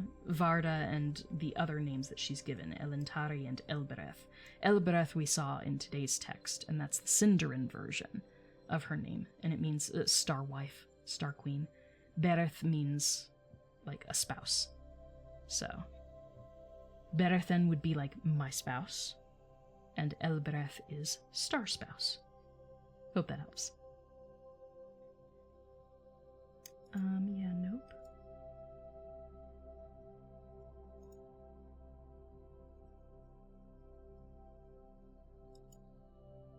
Yoink. Bye. Banhammer. Taking care of that super fast. So yeah, we continue to see these names. They will recur quite a lot. But just in case you missed some of them, just know that we did cover those. We did cover those, and they happen to be in the Ainul Indale and Valaquenta stream. So check those out if you have any desire to do so. But this is where we covered the Ore. From Ormal, right? Lofty gold. Mal being gold, Or being rising or lofty, high sort of stuff. Melek is greater, powerful, or is rising. So Melkor means he who arises in power or in might. And then his Sindarin name that's given to him is Morgoth. So this is the fun stuff. Like, I love this stuff. I'm just geeking out this entire time. But hopefully you guys find this interesting, or at least a little bit helpful in trying to remember who all of these characters are, because it does get super, super complicated, especially when we get to Sauron. Sauron/Myron. He goes by a lot of different names, so that gets very confusing if you don't know who we're talking about. Yes, the trees in Gondor and in Numenor are descendants from Telperion, from the Silver Tree. That is correct.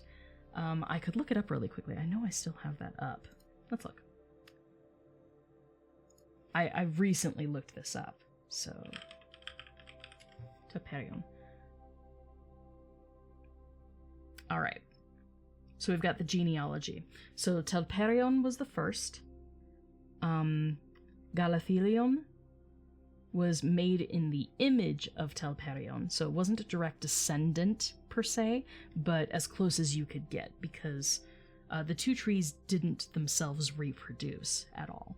But Galathilion was a great silver tree that was made to look like Telperion, and that one was put on the hilltop of Tuna, Tirion, which is the dwelling of the Noldor in Valinor. So they got a silver tree named Galathilion. And then from that, you got Celeborn, or the silver tree, of Tol Eressëa. So that was on Tol Eressëa, which is an island that's eventually brought over when the elves come over. From that one, you got Nimloth, again, the silver tree. Nimloth, which is the other version of Ninquolote. Let me bring that up as well. There we go. So, right here. So Ninquolote is the actual name for Telperion, but another tree later on down the line was called Nimloth, and that's the one that's in Numenor.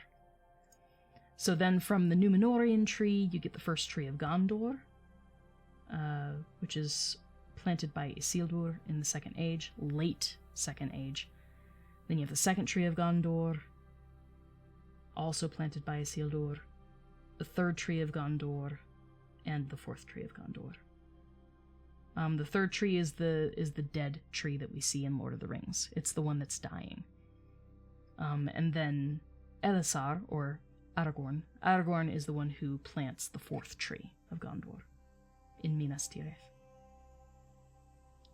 So yes, they do trickle down. We have a lot of different silver trees, but they all were based on Telperion, originally descending from Galathilion, which is the one that was in Tirion on Tuna. And I know that's a lot of names, I apologize.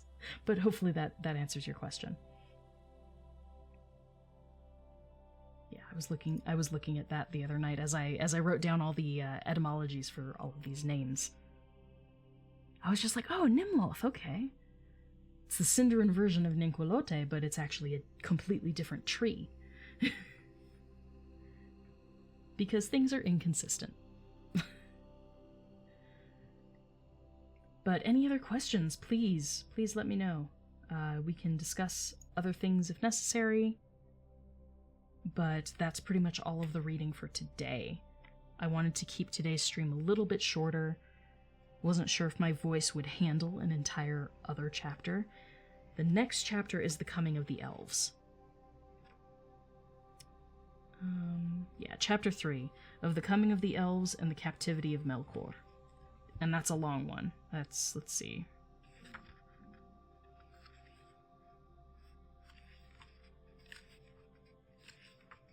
It's 9 pages long.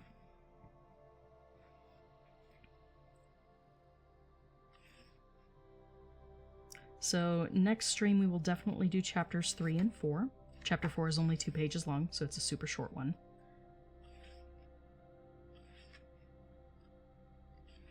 And if we make good time, it's a big if we make good time, we'll also hit chapter 5, which is of Eldamar and the princes of the Eldalie. There's going to be a lot of terms in these, though, so there's going to be a lot of time we take afterwards to explain everything.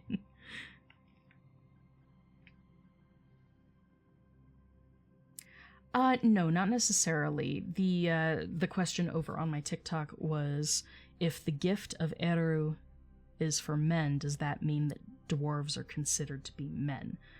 Because they're able to die. And not exactly, no. So the gift of mortality was something that Eru originally intended just for mortal men.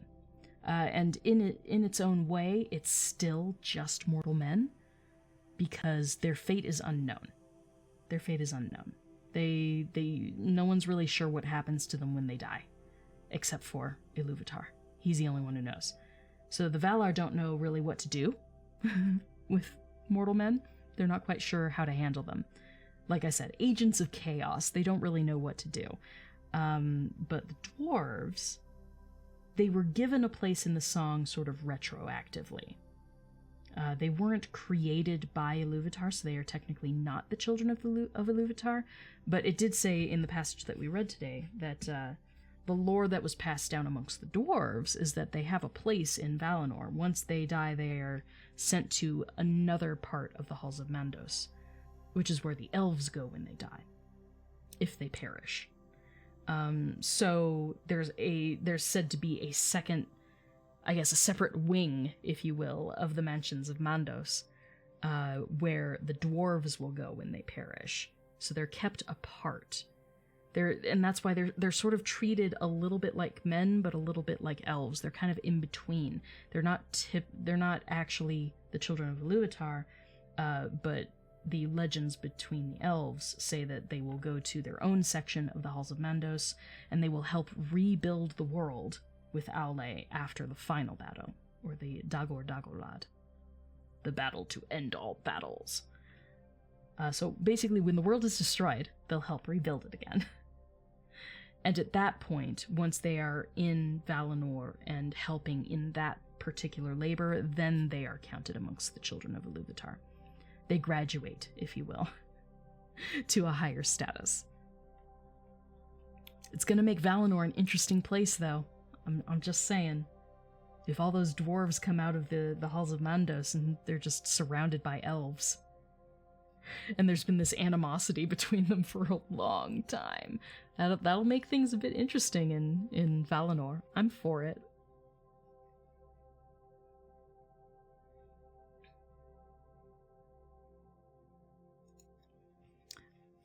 Yes, when it comes to Telperion. Telperion does immediately after Telperion is the moon. Yes, Ethiel.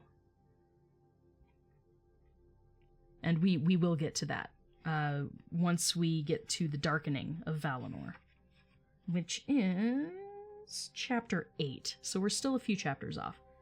Give it like 2 weeks and we'll be there. But yeah, I think that's pretty much it. That is pretty much it for today. Glad you guys could hang out with me for a little while, and yes, these streams, I will be taking them from Twitch and putting them up on YouTube. I just haven't had time lately, so I'll try and get to that this week. Now that I'm home and I'm not going back and forth across the state to help with family, I should be able to catch up on some things. So I do have some video content that I'm going to try and make, and I also have been working really hard on my rebranding and starting up my website. So I am working on a website. It's going to be elfboy.com, and that's elf-boi.com. So I'm working on that. I'm starting the process of designing things and taking pictures and writing copy and all the little tiny things. But eventually you guys will be able to go to that website where you can request that I do any commissions, elvish commissions. You'll be able to purchase starscapes if you like them, and the essential oil blends that I'm making based on the Lord of the Rings locales. All of that is going to be in one place on the one website, and I'm really looking forward to that.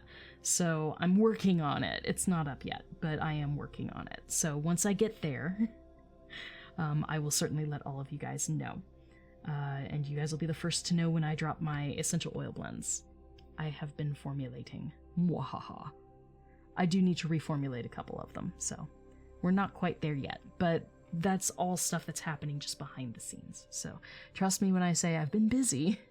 You just can't see the product of that labor yet. Question, absolutely. Is the necklace Luthien had that the dwarves put a Silmaril in the same one that Thranduil wants in The Hobbit? No. To my knowledge, no. You're talking about the Nauglimere. The Nauglimere is a really beautiful collar-style necklace. Think like ancient Egypt. That's sort of the visual that is usually given here. It's like a collared head, like not a headdress, but like a really beautiful bejeweled collar. Originally, the Nauglimere was made by the dwarves for Finrod Felagund, who really befriended all the peoples of Middle-earth. He was a great king. I did a video on him for my TikTok channel. He's a great guy, and well loved by all. By the time we get to the Silmaril being taken from Morgoth's crown, the jewel is given by Beren to King Thingol, Lúthien's father, and he has it set in the Nauglimere. He asks the dwarves to set it in this beautiful necklace that was originally given to King Finrod.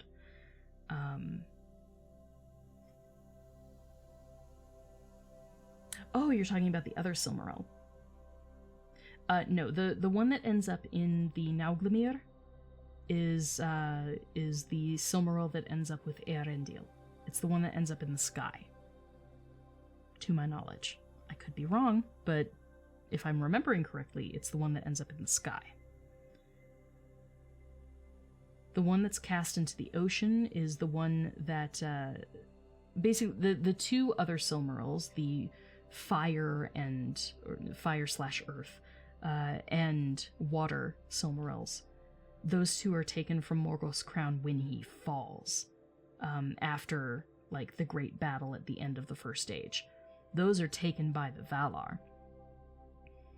And Maedhros and Maglor steal into where they're being kept and they take them.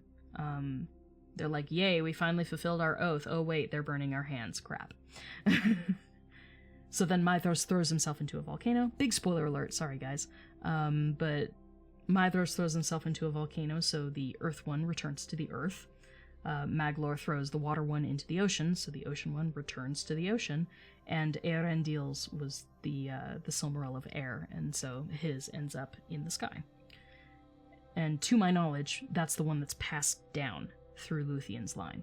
So that's the one that Beren and Lúthien got from the crown of Morgoth. It burns! It tastes like burning! Yeah, they're not worthy. It is like the oh gosh, Mjolnir? I'm like, is that how you say it? I'm not super familiar with Norse mythology. I think it's called the Mjolnir, right? Yes, okay. Okay, I've done well. Yeah, Mjolnir, yeah. Okay, cool, thank you. But yes, very similar. If he be worthy, right? He shall be given great powers. That's the thing. Morgoth couldn't touch the Silmarils without being burned. His hands were like permanently burned by the Silmarils when he stole them. Fun times. That's why they were in his crown, because it wasn't touching him directly, and therefore he was safe. So the Iron Crown protected him. And it's interesting because the power of the Silmarils themselves are actually really subjective. It doesn't give you any outright power. They're just really, really pretty rocks, and they shine with the glow of the two trees of Valinor. So there is a certain power in the remembrance, but honestly, the power just comes from nostalgia. Let's say the reason the Silmarils are so sought after is because of what they represent, rather than necessarily what they are. So they are given meaning because of the context in which they were made. But they don't necessarily grant great powers. It's not like, Maglor takes hold of the ocean Silmaril and suddenly he has these powers over the seas. Like, it doesn't work like that. Those weren't created with that in mind. They weren't created as objects of power.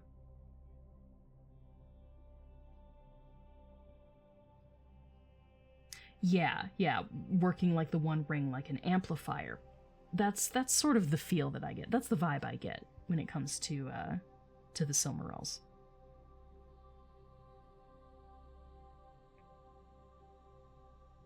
I think the Silmarils are used as a sort of catalyst. Like, if you had dark thoughts or selfish thoughts, it brings them out more easily. That's why it comes out with Feanor himself. You know, lusting after the Silmarils, wanting to hoard them. These are all aspects of his personality that were always there, but the moment the Silmarils were made and made manifest, those aspects of his personality were amplified. You know, Melkor's jealousy, also amplified by the Silmarils, thus him stealing them, right? So yeah, there's a lot of that. Baron's courage, amplified. So yeah, it does have a lot of that same feel of you know, innate qualities of a person's personality being more amplified once they are around that object of power. Look suspiciously at the dwarves. It's not the Silmarils aren't the dwarves' fault. That was all Feanor. And Feanor was taught by Aule, so, I mean, I guess all of it comes down to Aule. Aule's the bad guy. Which is an interesting perspective, honestly, and that's something I really, really wish, I really, truly wish that the TV show that Amazon was making was told from Melkor's perspective, or Sauron's perspective. I think it being Sauron's perspective would be so cool and so enlightening, because you would get to see that other side of the story where, like, Aule's the worst. Sauron was one of the Maiar of Aule, and he defected to Melkor. Like, he must hate Aule, and I would love to see that dynamic play out, and the reasoning behind it, you know? Mairon was, like, the most talented of the Maiar. He was just as powerful as Aule, but he wasn't given a position of power. So yeah, there are so many things that I would love to see in that TV show, and I'm not sure that we'll actually get them. But it's a thought. It's a thought. I would love it. Listening to it every night for 2 years. Wow, 14 times. That's intense. I haven't listened to the audiobook versions. I think that I'm very visually oriented. I feel like I retain things much better when I'm looking at them, so audiobooks don't work for me. It's like going back to college and having nothing but lectures. I had to actively take notes or read the textbook as we were getting lectured at in college, because otherwise I wouldn't remember anything. It was just in one ear, out the other. So I think audiobooks would be pretty similar for me. I have to really concentrate on them. So that's my that's my thing. I'm not very good with audiobooks. And yet I have a really good ear for music. I have relative pitch. I don't have perfect pitch, but I have relative pitch. So go figure. Really good at music, but you put an audiobook in front of me and I'm like, meh. Show is going to be the fall of Numenor, the first season. I hope not, because that skips the entirety of the Rings of Power being created, and Morgoth. I mean, it could be done out of order too. It's perfectly reasonable for them to show things that happen, and then go back and show the things that led to that. So they could do sort of an in media res version, where they start the story in the middle, and then they go back and tell you the beginning, and then they go back to where they stopped in the middle and continue to the end. But it would be really complicated. I think it just works better if you do it chronologically. If you start with, you know, the destruction of Beleriand, and, you know, the fleeing of all the elves into Eregion. If you start there, and you start with Sauron having been like, I'm so sorry, I repent, I'm gonna help fix it, I'm gonna help make it better again. Because even Tolkien, in his letter at the beginning of the Silmarillion, he talks about how Sauron stayed behind originally with good intent. It wasn't completely a ruse. He actually thought he was going to do some good and fix what he had broken. Taking it from there and moving forward and seeing him fall back into darkness, I find that fascinating. And then him intermingling with the elves and corrupting Celebrimbor and, the Gwaith and Myrdain, who are the smiths that live in Austin Evil in Eregion. I know I'm tossing around a lot of words, but that's like the major dwelling of the Noldor in Eregion. Like, seeing that place come to power through Sauron's tutelage, and then seeing it fall to ruin again, that would be really cool to see. That'd be really cool to watch. And that would give you the entire context of how the rings were created, and the circumstances behind when the rings were created. Oh yeah, live after every episode? Nah, like what I would really love to do, this is sincerely what I would love to do, is if me, Dawn, and maybe, I don't know if New Better Do Better would be up for this, but like if we could do a group live stream where, because it's being released through Amazon, potentially we could do a watch party, like a live watch party, where all three of us could simultaneously watch and react together, and then have a discussion after each episode. It would be so cool. But in order for that to happen, it would have to be something that is sanctioned by Amazon. Like, it would have to be made official. So that's a big ask, because typically things are only available for watch parties, especially watch parties through Twitch. They're only available for watch parties after they've been out for a while. New stuff typically isn't available for watch parties. So it would have to be an exception that they make specifically for us, which would be super cool, but I'm not going to expect that. But if anybody has any contacts at Amazon, let me know, because that would be really, really cool. It'd be really awesome to have sort of a fan live party watch, live watch party.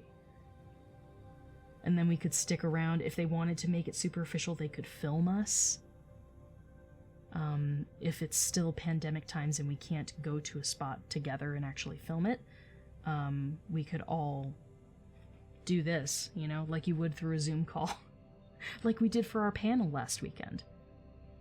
Different parts of the country, but we were all just chilling out, talking to each other. But having a few hardcore Tolkien fans reacting to each episode as it comes out, and then getting our thoughts and input and stuff, I think that would be really fun. And if they recorded it, it could be, put in as additional features on like the eventual DVD Blu-ray edition of the TV show. Like, I have thoughts. I have thoughts. They'll probably never happen, but, wishful thinking, right? Okay, my kitties are starting to stir again. It might be time to end. But I think that's it for this week. About 2 hours and 15 minutes in, my kitties have stirred, so here comes Alana again. Hi, kitten. Come here.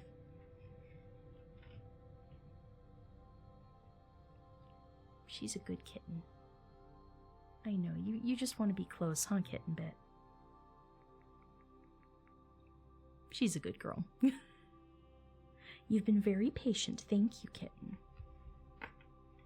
So I think it's time for me to head out. I have a lot of chores I need to do today, so I'm gonna love on my kitties and go take care of my errands for the rest of the day.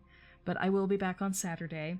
It will be a regular thing every Saturday, except for I have one Saturday that I will be out of town, that I know for sure I'll be out of town. But I'll let you guys know when we're getting close to that. It's in October. It's like late October. Close to Halloween. So for the next few weeks, I will be here every Saturday, unless I have another day like yesterday where I just simply could not. But we'll keep on going. Oh, bless you, Alana. But we'll keep on going, a few chapters every stream, until we get to the really long chapters. Once we get to the long ones, we might have to break it up into multiple streams. So we're going to make as much progress as we can with these early, shorter chapters, and that'll give us a little more time to spread out the longer ones later on. So, everybody, please take care. I love you all for being here. Can't wait to share more of the Silmarillion. Everyone, please take care, and I will see you next week. Bye, guys. Love you.